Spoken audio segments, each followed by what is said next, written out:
നമ്മുടെ സ്മാർട്ട് ഫോണിൽ എല്ലാവരും ജിമെയിൽ ഐഡി നമ്മൾ ഉപയോഗിക്കും. എങ്കിൽ മാത്രമേ പല ആപ്ലിക്കേഷനും ഇതൊക്കെ നമുക്ക് ഡൗൺലോഡ് ചെയ്യാൻ സാധിക്കുള്ളൂ. ഈ ജിമെയിൽ ഐഡിയിൽ നമുക്ക് ഒരുപാട് വേണ്ടാത്ത ഇതേപോലെ മെയിലുകൾ, പല പ്രൊമോഷൻ മെയിലുകൾ, പല സോഷ്യൽ മീഡിയ മെയിലുകളൊക്കെ ഇതേപോലെ ധാരാളം വരുന്നുണ്ടാകും. ഇത് നമുക്ക് ഒഴിവാക്കാനായിട്ട് 2 സെറ്റിങ്സ് നിങ്ങൾക്ക് ചെയ്താൽ മതി. നമുക്ക് പ്രൊമോഷൻ വീഡിയോയും അഥവാ സോഷ്യൽ മീഡിയയുള്ള ഫേസ്ബുക്ക്, യൂട്യൂബ് എന്നൊക്കെയുള്ള മെസ്സേജുകൾ നമുക്ക് വരാതെ സെറ്റ് ചെയ്യാം. അതിനായി നിങ്ങളുടെ ജിമെയിൽ ആപ്ലിക്കേഷൻ ഇതേപോലെ നിങ്ങളുടെ ഫോണിലുണ്ടാവും. ഈ ആപ്ലിക്കേഷൻ നിങ്ങൾ ഇതേപോലെ ഓപ്പൺ ചെയ്യുക.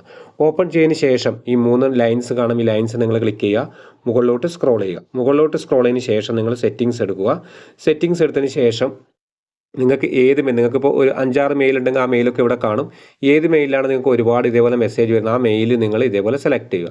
സെലക്ട് ചെയ്തതിന് ശേഷം നിങ്ങൾക്ക് ഇതേപോലെ വരുന്നതായിട്ട് കാണാം. അതിനുശേഷം നിങ്ങൾക്ക് മൂന്നാമതായിട്ട് ഇവിടെ കാണാം ഇൻബോക്സ് കാറ്റഗറീസ് എന്ന് കാണാം. ഈ ഇൻബോക്സ് കാറ്റഗറീസ് നിങ്ങൾ ക്ലിക്ക് ചെയ്യുക. ക്ലിക്ക് ചെയ്തതിന് ശേഷം ഇവിടെ നിങ്ങൾക്ക് അപ്ഡേറ്റ് മെയിൽ കാണാം. ഇവിടെ സോഷ്യൽ മീഡിയ പ്രൊമോഷൻ, ഈ ടിക്ക് മാർക്കൊക്കെ നിങ്ങൾ ഒഴിവാക്കിയാൽ മതി. ഇങ്ങനെ ടിക്ക് മാർക്ക് ഒഴിവാക്കിയാൽ നമുക്ക് വേണ്ടാത്ത മെസ്സേജുകളൊക്കെ വരുന്നത് നമുക്ക് തടയാൻ സാധിക്കും. ഈ വീഡിയോ ഇഷ്ടപ്പെട്ടെങ്കിൽ നിങ്ങൾ മറ്റുള്ളവരിലേക്ക് ഷെയർ ചെയ്യുക. ഇതുപോലുള്ള ടെക് വീഡിയോ ലഭിക്കുവാൻ രാജേഷ് പൈനൂർ യൂട്യൂബ് ചാനൽ നിങ്ങൾ സബ്സ്ക്രൈബ് ചെയ്യുക. ഫേസ്ബുക്ക് പേജ് നിങ്ങൾ ഫോളോ ചെയ്യുക.